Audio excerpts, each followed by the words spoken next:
Shalom. Sebelum lanjut nonton, yuk tekan tombol subscribe dan like video ini. Selamat menyaksikan. Tuhan Yesus memberkati. Shalom. Shalom. Saudara-saudara GMTV, apa kabarnya? Semoga semua tetap dalam keadaan sehat, stay safe, dan semangat dimanapun saudara-saudara GMTV berada, ya kan? Ketemu lagi bareng kita di Ngopi, ngobrolin perintahan ilahi. Yes. Kali ini kita ketemu lagi nih bareng aku Nova, ada Chen dan ada Ling. Kita hari ini bakalan ngobrolin yang udah banyak banget sih menjadi topik perbincangan di mana-mana, ya kan? Balik ke viral juga. Ya, sempat viral di mana-mana. Lagi di K-pop. Karena banyak menimpa banyak masyarakat dunia. Sebenarnya apa sih itu gitu ya? Openingnya udah kayak heboh banget. Itu adalah kisah-kisah body shaming yang pernah dialami sama orang-orang di dunia, atau kita juga pernah mengalami. Seperti apa body shaming yang pernah kita alami, atau gimana kita pernah cara keluar dari situ? Kalau kamu penasaran, kamu mesti nonton video ini sampai habis, ya kan? Ya. Oke, di Ngopi kali ini tuh kita bakalan ngobrolin kayak public figure yang pernah berhasil menyelesaikan body shamingnya, atau bahkan ada yang berujung sampai bunuh diri, ya kan? Tapi sebelum sampai ke sana, terlebih dahulu kita tahu dulu nih, sebenarnya body shaming itu apa sih? Kalau body shaming dari berita yang aku kutip nih, yang aku baca dari Kompas TV, di sana ada undang-undang membahas body shaming sebenarnya. Dikatakan kalau body shaming itu merupakan istilah untuk tindakan mengomentari kekurangan fisik orang lain. Nah, misalnya kekurangan fisik itu kita tahu kan, kita sudah diciptakan segambar dan serupa dengan Allah, ya kan? Jadi kita harus merawatnya, mensyukuri apa adanya diri kita ini. Cuman kan pandangan orang dengan apa yang kita rasakan pasti berbeda gitu kan. Ada kalanya kayak, wah lu jelek banget nih, tapi dikatain langsung ke orangnya. Ya, benar-benar. Nah, itu termasuk body shaming. Body shaming itu tuh efeknya bisa biasa aja, ya tergantung kondisi psikis orang yang menerima gitu. Kalau orang bilang ke aku kayak, lu gendut banget sih, terus kalau aku yang menanggapinya, lah iya emang gue gendut, masalah buat lu gitu kan. Tapi nggak semua orang bisa berpandangan kayak gitu. Ya, betul. Ada juga yang menerimanya sampai gampang tersinggung. Iya, tersinggung. Ada yang sampai depresi, ampun gue gendut banget gitu, sampai bunuh diri segala macam gitu. Itu yang terjadi sebenarnya. Nah, sebenarnya body shaming ini banyak sekali menimpa kalangan selebritis atau influencer atau yang public figure lah ya. Kenapa bisa begitu ya? Karena mereka kan menghiasi banyak sekali hari-hari kita lewat drama, lewat infotainment, koran, TV, YouTube segala macam ya kan. Jadi banyak sekali pose mereka, kelakuan mereka yang terekspos ke media yang memungkinkan para fansnya untuk mengomentari gitu kan. Cuman kayak kalau misalnya satu public figure diomongin sama 10 orang gitu, ya mungkin dia masih bisa terima. Cuman kayak udah ratusan ribuan, pusing juga sih lama-lama. Lama-lama juga dia pusing gitu. Kita di posisinya pun pasti mengalaminya. Nah, teman-teman kok sebenarnya artis belahan dunia manapun pasti pernah mengalami gitu kan. Tapi kita mau belajar dari kisah salah satu idolanya di antara kita bertiga. Menurut teman-teman di antara kita bertiga ini siapa yang fans berat sama K-pop? Yang fans beratnya K-pop ya udah pasti ada Chen lah ya kan, Chen. Kita pernah roommate nih, jadi sama Chen sekitar 6 bulan kalau nggak salah di Jakarta. Jadi setiap hari dia pasti dengerin kayak lagu Korea, drakor, ngedance Korea, sampai masakan-masakan Korea dia suka gitu, sampai dia tahu update terbaru tentang Korea, dia selalu tahu. Bahkan kayak, Kak, si ini meninggal. Hah, siapa itu? Kayak, aku pernah dengar, cuman aku nggak ada bayangan tuh orang siapa gitu. Ternyata salah satu aktris Korea yang dia sukai. Notabene itu adalah public figure dari Korea, pemain drama, ya nggak sih? Ya. Ya, Dulunya member grup girl band, tapi terus dia keluar dan fokus di aktor, jadi artis gitu. Tuh, tahu banget kan? Tuh kan, tahu banget. Nah, kita mau melihat teman-teman kenapa si idolnya si Chen ini bisa meninggal karena bullying. Boleh kayak dikasih cerita gitu, Chen, supaya kita bisa melihat apa yang bisa kita pelajari dari situ, ya nggak? Iya. Karena kita harus belajar dari kisah-kisah yang sudah lalu supaya either kita bisa membentengi diri kita supaya lebih kuat menerima komentar orang, atau satu lagi kita membentengi hal-hal tersebut supaya tidak sampai terucap dari kita yang menyakiti dan mengakhiri nyawa seseorang. Betul. Jadi memang satu benar aku dari itu salah satu member X.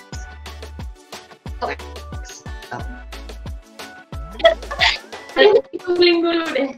Ya, itu dia dulu membernya. Dari dia di grup ini itu sudah banyak banget netizen warganet itu semuanya komen negatif karena bodinya yang ya bisa terbilang agak cabi, cuman masih cabian aku sebenarnya. Jadi kadang aku baca komen-komen jahat itu juga agak kok mereka kayak kalau dia gendut terus aku apa gitu kan. Jadi kadang kan kita sendiri kan kayak loh, kalau dia gendut kita apa kan, kita kan masih ya menurut aku tuh sudah ideal gitu loh. Tapi ya masih ada orang-orang yang bilang kalau misalnya gendut lah, fashionnya kurang bagus lah gitu-gitu, sampai akhirnya Sulli keluar dari grup FX. Dia fokus di bidang acting, seni peran, jadi artis. Terus masih aja tetap aja ada warganet yang sirik, terus dia terus ya cyberbullying, terus sampai akhirnya dia tuh sebelum mendiang Sulli pergi, dia juga ada live di IG-nya. Tuh dia nyampein kalau misalnya boleh nggak satu kata aja kalian kasih ke aku yang baik dari kebaikan aku, karena kayaknya tuh aku pantas gitu dapetinnya. Dia bilang kayak gitu, dan itu sedih banget sih. Terus akhirnya mendiang Sulli pergi gitu kan. Kalau misalnya dilihat dari kejadian-kejadian sebelumnya itu sayang banget. Kalau misalnya Sulli bisa bertahan, sepertinya Sulli bakal bisa lebih sukses dari member-member yang lain. Iya, soalnya kan aku pernah ngeliat foto yang kamu share juga kan, kayak kayak yang kamu bilang, kayak dia nggak cabi-cabi amat deh, dan bukan nggak cabi-cabi amat, emang nggak cabi gitu loh. Emang nggak cabi, menurut aku nggak cabi. Tapi emang itulah resikonya jadi public figure ya kan. Dia udah bekerja keras semampunya dia, udah berdandan sebaik yang dia bisa, udah memberikan hiburan yang terbaik, tapi masih mendapatkan tekanan-tekanan mental yang bikin dia sampai down, akhirnya memutuskan untuk mengakhiri hidupnya kayak gitu. Jadi apa yang kita bisa ambil dari sini, sahabat GMTV, adalah kita berusaha menghargai effortnya orang gitu ya. Kan dia udah berusaha loh menjaga badan dia sebaik itu, berusaha memberikan karya yang baik juga buat penontonnya, ya kan. Kenapa kita nggak kasih sedikit pujian ke dia gitu, berupa like atau apapun yang kita bisa kasihkan buat dia. Jangan sampai ucapan kita, minimal ucapan kita jangan sampai menyakiti orang lain gitu. Apalagi berujung, karena aku pernah dengar istilah gini nih, mulutmu adalah harimaumu. Lewat dari ucapanmu ada dua kemungkinan yang bisa kamu lakukan. Yang pertama, menyelamatkan hidup orang, atau yang kedua, mengakhiri hidup orang. Jadi kayak netizen tuh bisa melakukan kayak yang udah terjadi sama Sulli gitu kan. Jarinya netizen ini nih yang komen apa ya, negatif, komen negatif, jahat, selalu yang menjudge jahat, orang. ngejudge orang tanpa tahu dalamnya sesulit apa dia menjaga tubuhnya, ya kan, akhirnya bisa membuat orang mengakhiri hidup. Nah, tergantung sama kita, mulut sama tangan kita yang diciptakan Tuhan ini mau melakukan yang mana, mengakhiri hidup orang atau menyemangati orang, ya kan? Selagi dia sebagai public figure, apa salahnya sih kita like? Ya. Kecuali emang kalau dia memang sudah tidak lagi sesuai dengan selera kita, gampang gitu. Kalau udah nggak sesuai dengan selera kita, tinggal pindah aja cari yang sesuai, ya kan? Gak harus komen-komen kayak gitu kan. Gitu. Jadi sahabat Diam TV nih, khususnya yang anak-anak muda sekarang gitu, kalau kalian punya idol, tiba-tiba idol kalian itu berubah, entah fisiknya atau sifatnya atau apapun yang berubah dari seorang idol kita, ya kita harus tetap respect ke dia sebagai personalnya dia gitu. Kita boleh nggak menyukai karya dia lagi, ya kita cari karya yang bisa memuaskan selera kita, bukan dengan ngebully dia atau karena kita nggak pernah tahu kenapa artis itu berubah fisik, apakah ada tekanan dari dalam, kita kan nggak pernah tahu.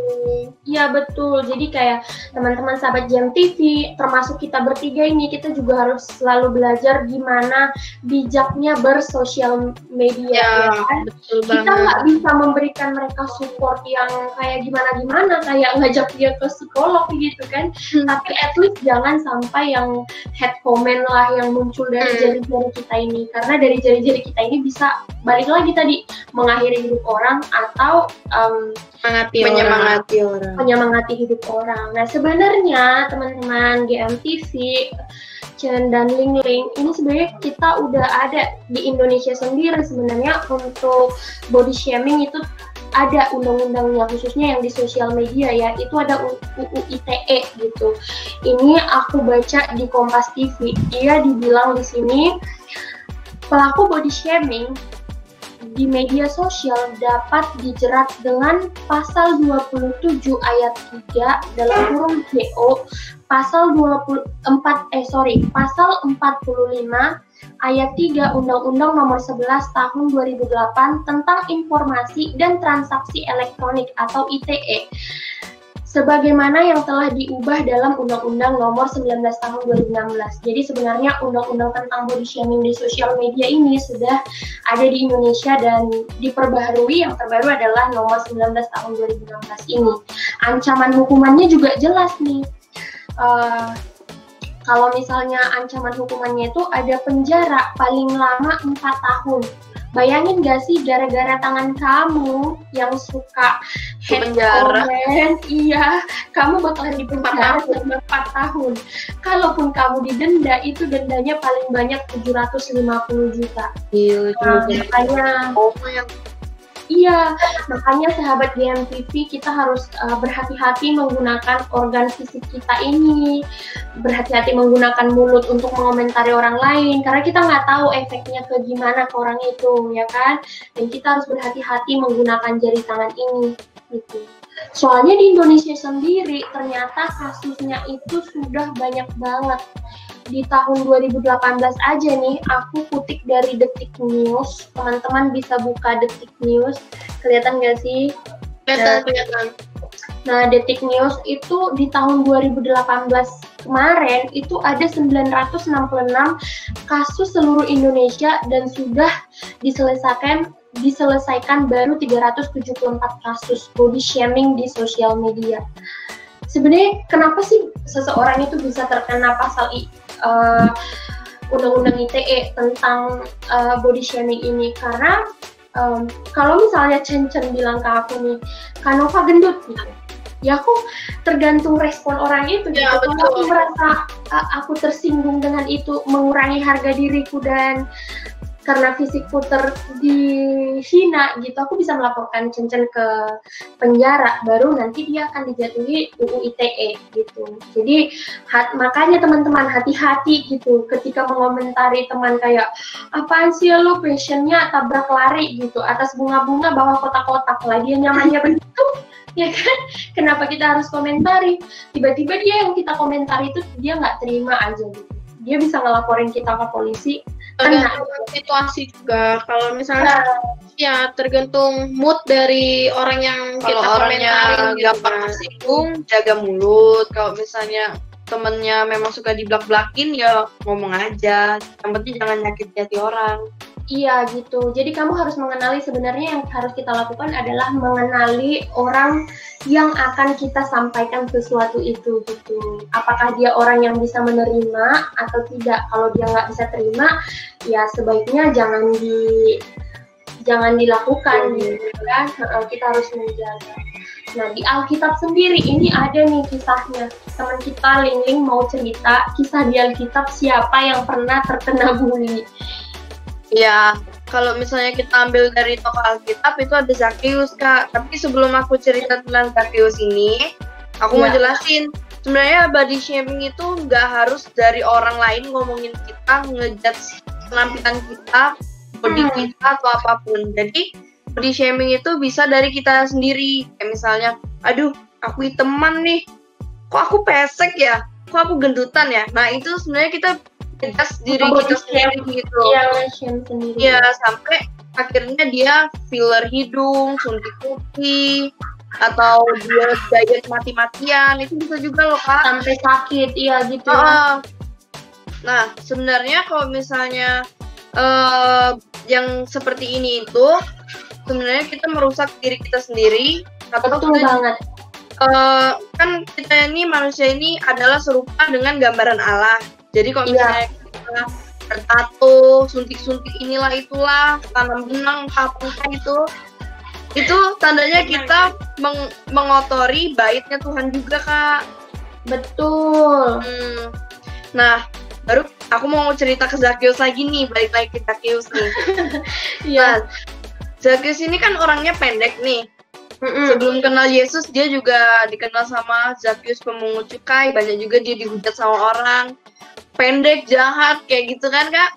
Iya. Nah, sampai akhirnya dia kenal sama Tuhan Yesus, dia malah mengembalikan uang-uang yang sudah dia ambil 4 kali lipat sama masyarakat. Nah, semenjak dari itu, dia dikenal memang badannya pendek, tapi jadi baik hati. Tuh. Cuman karena dia kenal sama Tuhan Yesus. Berarti bukan dari fisik aja, tapi dari hati, perlakuan kita, ya, rohani kita, ya. Betul, kayak aku juga pernah melakukan body shaming ke diriku sendiri. Kayak misalnya aku upload foto di Instagram gitu, ada aja yang komen kayak, itunya alisnya ketebelan misalnya, atau kayak rambutnya sebaiknya lurus deh, jangan keriting. Tuhan kasih saya rambut keriting, kenapa harus saya ubah dengan yang lain-lain?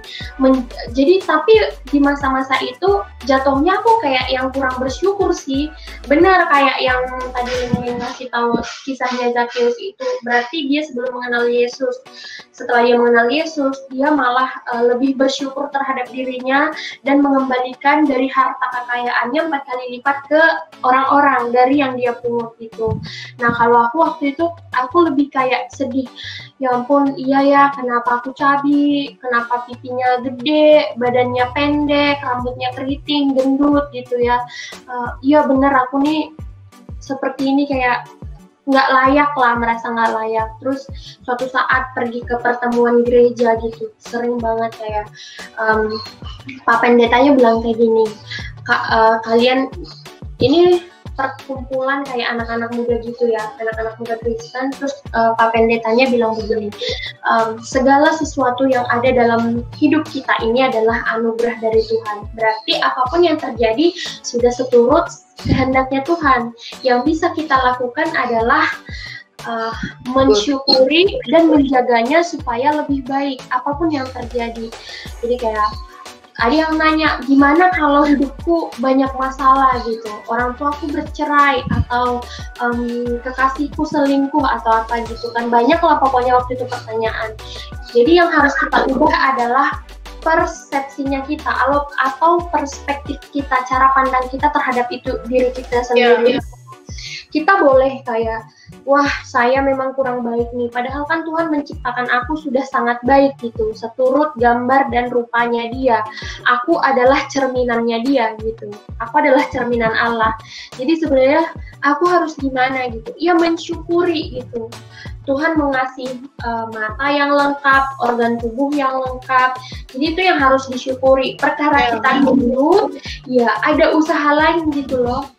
Nah, usaha lain itu ya adalah merawatnya. Nggak usah harus sedot lemak, tapi kita bisa dengan menjaga pola makan atau olahraga. Atau ada juga yang udah olahraga nggak kurus-kurus, ya memang dia sudah gendut aslinya, karena nggak semua orang gendut itu terlihat sakit gitu loh Kak. Jadi ada orang yang berpendapat kalau misalnya gendut itu tuh pasti kolesterol, pasti stroke, pasti diabetes dan lain-lain. Padahal hidupnya buruk gitu kan. Iya, padahal nggak semua orang gendut itu sakit. Jadi ada memang yang keturunan tulangnya besar. Jadi dia tumbuh tuh jadinya kelihatan gendut tapi sebenarnya tidak gendut. Gitu. Iya, jadi memang seperti itu, benar katamu. Jadi aku merasa saat itu kayak, oh ya benar ya, perlahan-lahan kayak mengubah persepsi gitu. Saya ini bukan jelek karena Tuhan kasih saya jelek, bukan. Tuhan kasih saya sudah bagus, sayanya aja kurang bersyukur gitu. Sama satu lagi teman-teman GMTV yang aku harus bilang, bersyukur itu harus berasal dari hati kita tanpa membandingkan ke orang lain. Di saat itu aku kayak, pernah juga pasti ada orang yang pernah kayak gini melakukan ini, kayak, oh ya bersyukur deh, nggak apa-apa saya gendut gitu, daripada si itu gendutnya lebih dari saya. Nah itu nggak boleh, itu big no sama sekali. Bersyukurlah karena memang benar dari hati, karena kamu merasa, wah walaupun saya gendut, saya masih dikaruniai teman-teman saya masih mau berteman, dan saya masih dikasih fisik yang kuat untuk melakukan apapun gitu. Bersyukurlah tanpa membandingkan apa yang kamu punya dengan yang punya orang lain. Nah, yang aku simpulkan sih saat itu seperti itu gitu ya.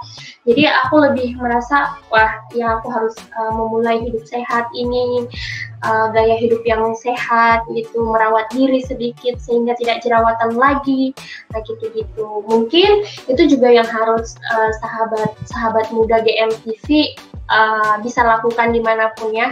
Jadi kita udah, yang bisa kita simpulkan hari ini tuh ada banyak sih sebenarnya. Yang pertama adalah hati-hatilah berucap, ya kan? Karena ucapan itu bisa membunuh atau menyelamatkan orang lain. Yang kedua itu pahamilah gimana etika bersosial media sehingga tidak salah, tidak semena-mena melakukan di sosial media, karena itu dampaknya sangat besar. Bahkan kalau kamu salah, kamu bisa dipenjara, dijerat ya kan. Sama yang ketiga, bersyukurlah dalam hidup, berusaha memperbaiki, tapi tanpa membandingkan berkat yang kamu terima dengan yang diterima sama orang lain. Ya, kayak ada ayat Alkitab nih, mungkin bisa ditampilkan.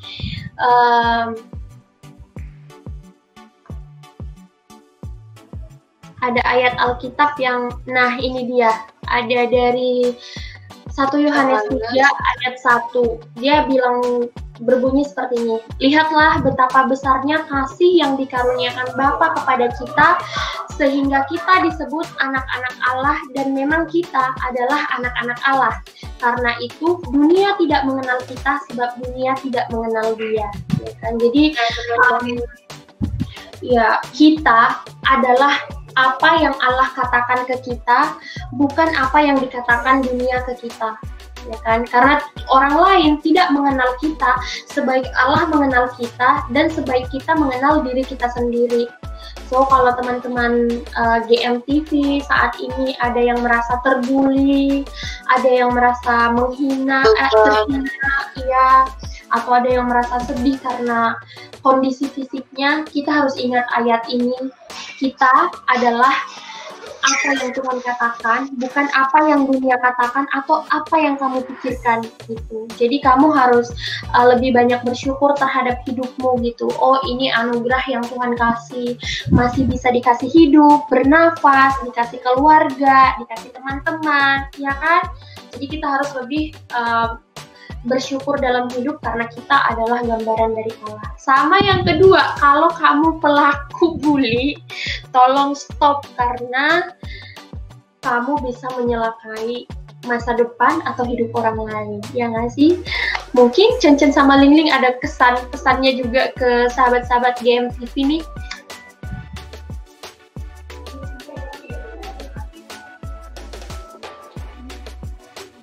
Halo?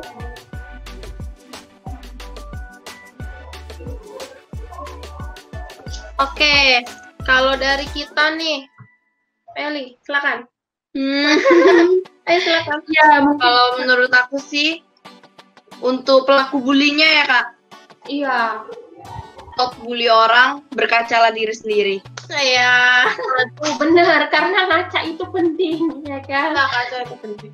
Ya, Terus kalau aku mau sampein sama korban-korban cyberbullying, be yourself dan jangan menyerah, terus mengucap syukur karena walaupun orang di luar sana mungkin benci kita, tapi satu yang kita ingat, masih ada keluarga kita dan masih ada Tuhan yang masih mau menopang kita.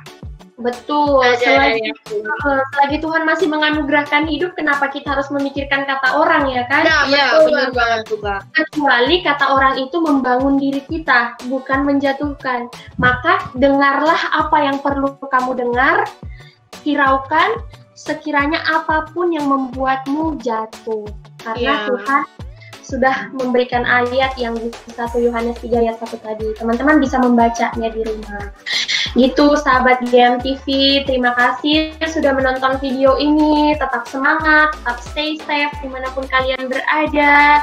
Tetap mengikuti ibadah sebagaimana meskipun lewat online, ya kan? Jadi teman-teman, sampai ketemu di acara ngopi berikutnya. Ya, jangan lupa subscribe, share, komen, dan juga Turn on notification. ya, like juga. Hidupin loncengnya supaya bisa tahu update kita berikutnya. Share ke semua sosial media yang kalian punya, karena kita akan hadir sering-sering sharing tentang banyak hal dan berbagai narasumber yang akan kita lakukan, yang akan kita undang.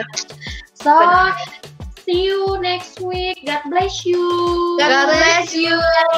Jaga jiwa sampai dapat.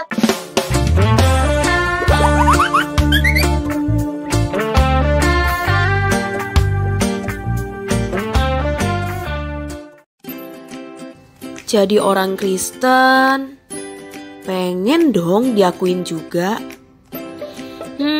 Ya semacam identitas kalau aku Kristen. Tapi mau beli kalung, beli Alkitab, di mana ya?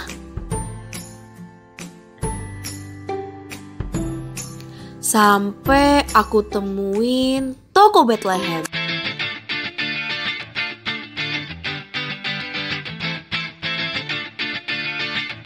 Ayo, Bethlehem sekarang!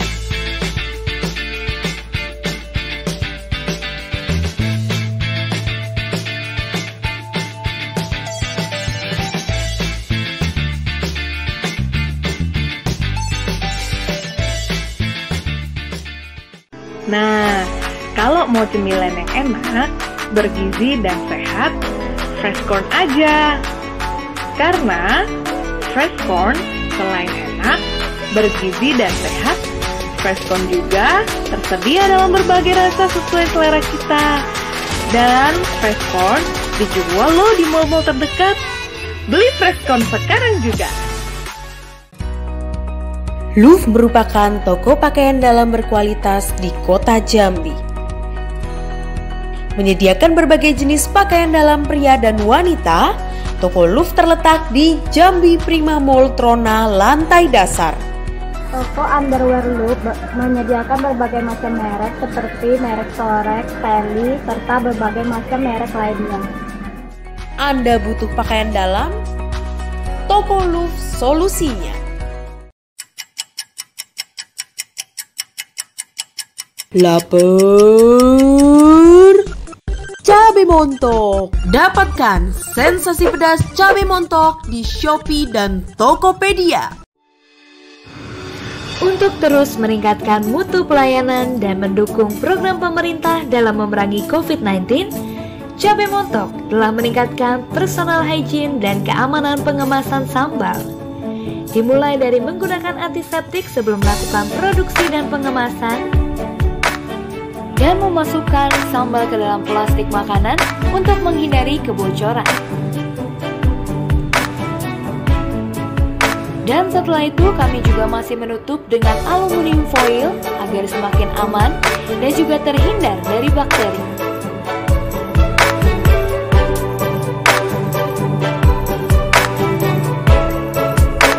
Dan tidak lupa disegel dengan rapat.